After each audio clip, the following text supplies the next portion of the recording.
एक ठहल हाथी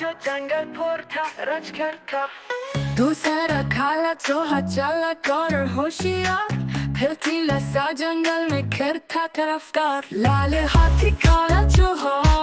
पागल बनकर रंगन दुनिया में आया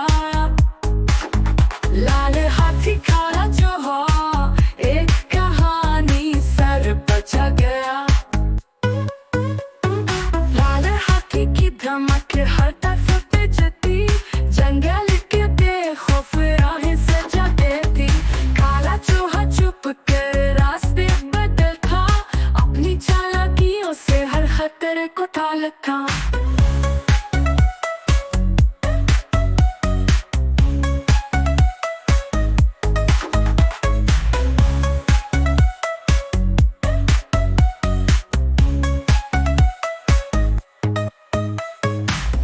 हाथी की धमक हर तरफ बजती जंगल के बेखौफ राहें सजा देती काला चूहा छुप कर रास्ते बदलता अपनी चालाकियों से हर खतरे को टालता लाल हाथी काला चूहा